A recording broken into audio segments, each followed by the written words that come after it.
श्री स्वामी समर्थ. ब्रह्मांड नायक या चॅनलमध्ये तुमचं पुन्हा एकदा मनापासून स्वागत आहे. तर आजच्या व्हिडिओमध्ये मी तुम्हाला माझ्या घराला जो उंबरा बसवलेला आहे खैर लाकडाचा, तर त्याविषयी आज मी तुम्हाला माहिती देणार आहे. तो का बसावा, जो उंबरा बसवतो तर तो उंबऱ्यामध्ये आपण कोणत्या वस्तू टाकायच्या आहे किंवा कोणते धातू टाकायचे आहे, तर त्याची मी सविस्तर माहिती देणार आहे. तसेच आपल्याला घराला दृष्ट लागू नये म्हणून मी घोड्याची नाल जी आहे तर ती टांगलेली आहे, त्याविषयी मी तुम्हाला आज माहिती देणार आहे.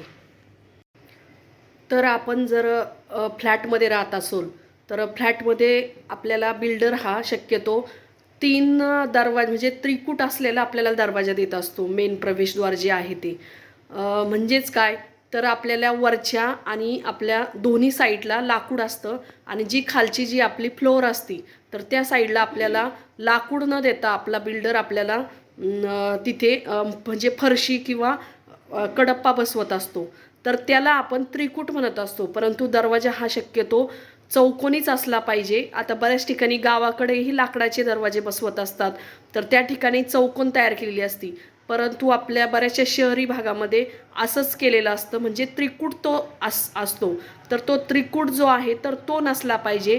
घराचा मुख्य प्रवेशद्वार हा नेहमी आपल्याला चौकोनी असला पाहिजे, म्हणजे चारही बाजूनी लाकूड असलेला असला पाहिजे.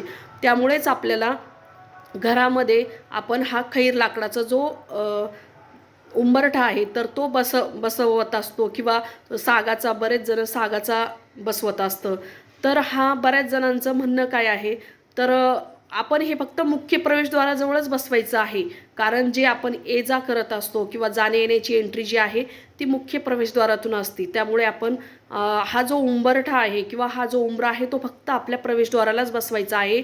बरेच जण त्यांच्या जे काही जेवढे दरवाजे असेल त्या प्रत्येक दरवाजाला, अगदी टॉयलेट, अगदी बाथरूमच्या दरवाजालाही बसवत, परंतु ते चुकीचं आहे. फक्त एकच आपल्याला उंबरा हा खैर लाकडाचा असेल किंवा आपल्याला जो आपला सागाचा लाकडाचा असेल तोच तिथेच बसवायचा आहे मुख्य प्रवेशद्वाराजवळ. तर मी आज तुम्हाला दाखवते का त्यामध्ये मी कोणत्या कोणत्या वस्तू टाकलेल्या आहे. तर हे बघा, तुम्ही बघू शकतात, मी फ्लॅटमध्येच राहत आहे सध्या. तर माझ्या घराला बिल्डरने हे बघा अशा तिन्ही बाजूनी जो आपला चौकोन असतो त्याच्या चौकोनाच्या तिन्ही बाजूनी असं लाकडाचा जो दरवाजा आहे तर तो बसवून दिलेला आहे.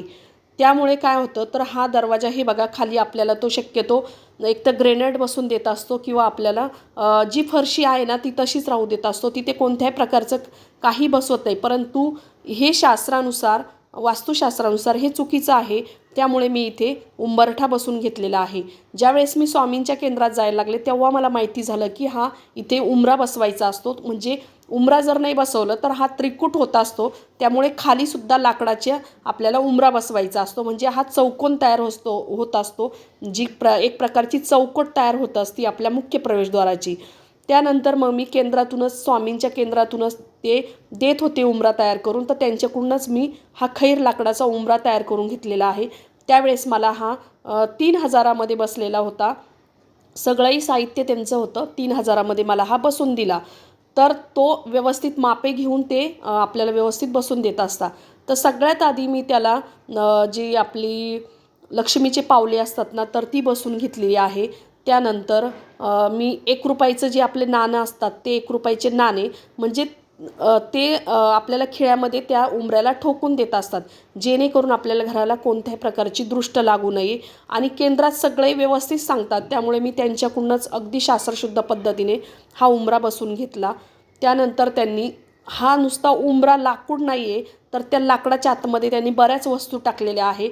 तर तुम्हालाही माहिती व्हावं किंवा तुमच्याकडेही जर असाच दरवाजा असेल त्रिकूट, तर तुम्ही हा चौकोन तयार करून घ्या अशा पद्धतीने लाकडानी.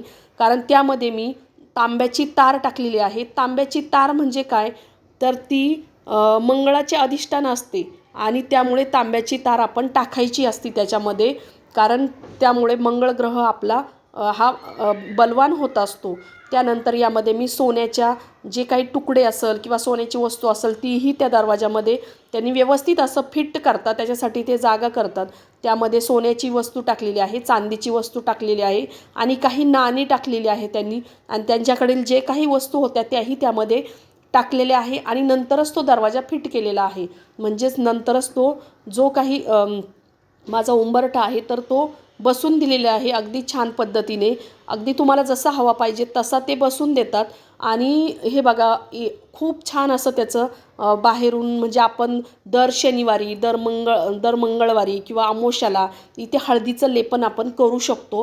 कारण जेणेकरून घरामध्ये जी लक्ष्मी येत असती ना, तर ती मुख्य प्रवेशद्वारातूनच आपल्या घरात येत असती.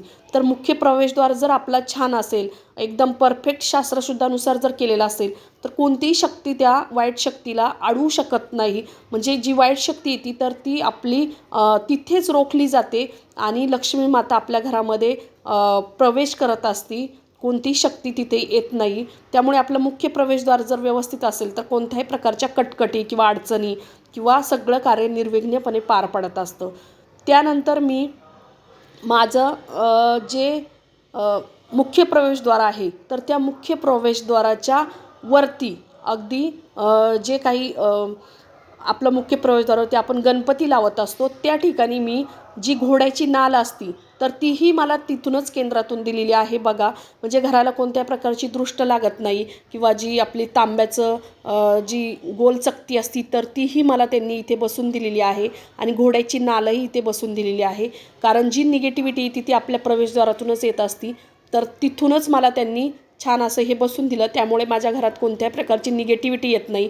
तसंच मी कवड्यांचं तोरणही केंद्रातून आणलं आणि तेही घराला लावलेलं आहे. त्यामुळे जे काही होतं ते सगळंही निर्विघ्नपणे पार पाडत असतं किंवा कोणत्याही प्रकारची अडचणी येत नाही. तर तुम्ही नसेल बसवला तर नक्कीच बसवा.